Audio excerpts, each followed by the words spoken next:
லடாக் இந்தியாவின் குளிர் பாலைவனமாகும். இது வறண்ட மலைகளைக் கொண்டது.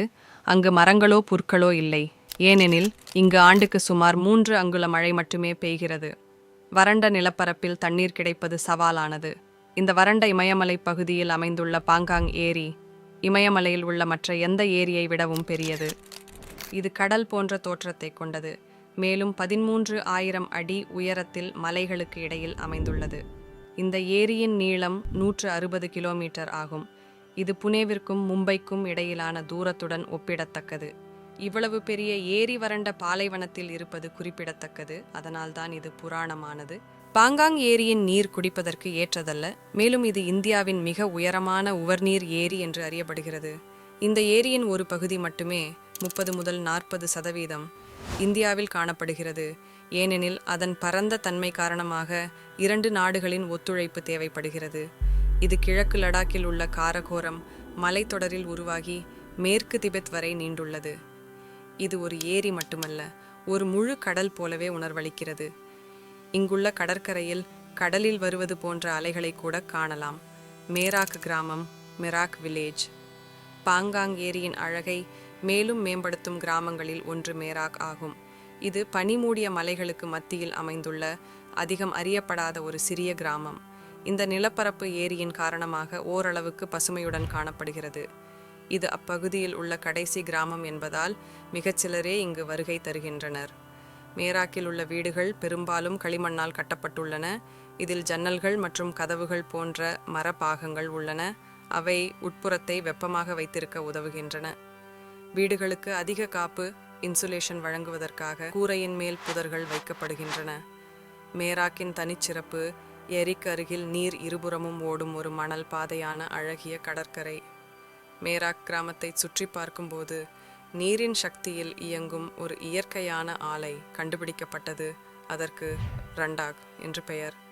பனிப்பாறைகளிலிருந்து வரும் நீரானது இந்த சிறிய கல்வீட்டிற்குள் திருப்பிவிடப்பட்டு கீழே உள்ள டர்பைனை சுழற்றுகிறது.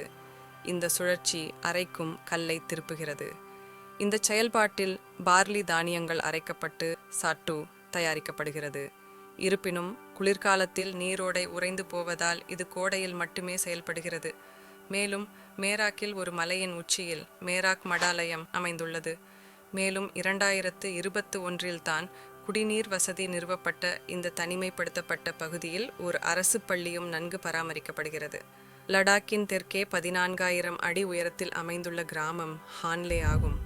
இந்த தொலைதூர இடத்திற்கு வருபவர்கள் கிராமத்தை மட்டுமல்லாமல் மேலே உள்ள வானத்தின் அதிசயங்களையும் ஆராய வருகிறார்கள். ஹான்லேவில்தான் இந்தியாவின் மிக உயரமான வானியல் ஆய்வுக்கூடம் ஆஸ்ட்ரோனாமிக்கல் அப்சர்வேட்டரி அமைந்துள்ளது.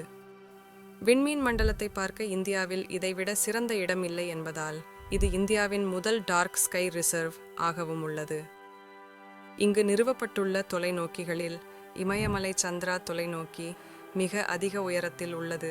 இந்த தொலைநோக்கி பெங்களூருவில் இருந்து 3,000 கிலோமீட்டர் தொலைவில் இருந்து கட்டுப்படுத்தப்படுகிறது.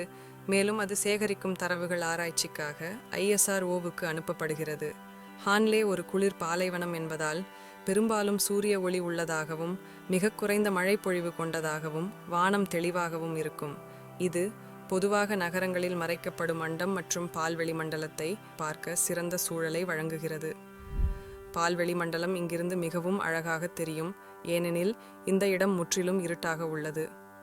இந்தியாவில் பால்வெளி மண்டலம் மார்ச் முதல் அக்டோபர் வரை தெளிவாக தெரியும். மேலும் துருவப் பகுதிகளுக்கு அருகில் பொதுவாக தெரியும் அரோராக்களும் ஆரோராஸ் கடந்த ஆண்டில் 3 முறை இங்கு காணப்பட்டுள்ளன. சுமதாங் வெந்நீர் ஊற்று லடாக்கில் இயற்கையின் மற்றொரு அதிசயமாக பூமியில் இருந்து அதிக வெப்பமான நீர் பீரிட்டு வெளியேறும் சுமதாங் வெந்நீர் ஊற்று உள்ளது.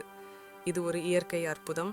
வீட்டில் பால் அல்லது தண்ணீரை கொதிக்க வைப்பது போல நீர் பீரிட்டு வெளியேறுகிறது. இந்த நீர் புவி வெப்பச் செயல்பாடு காரணமாக பூமிக்கு அடியில் இருந்து வருகிறது. நீர் மிக வேகமாக வெளியேறுவதால் அதன் மீது வைக்கப்பட்டுள்ள கற்கள் நடுக்கம் கொள்கின்றன.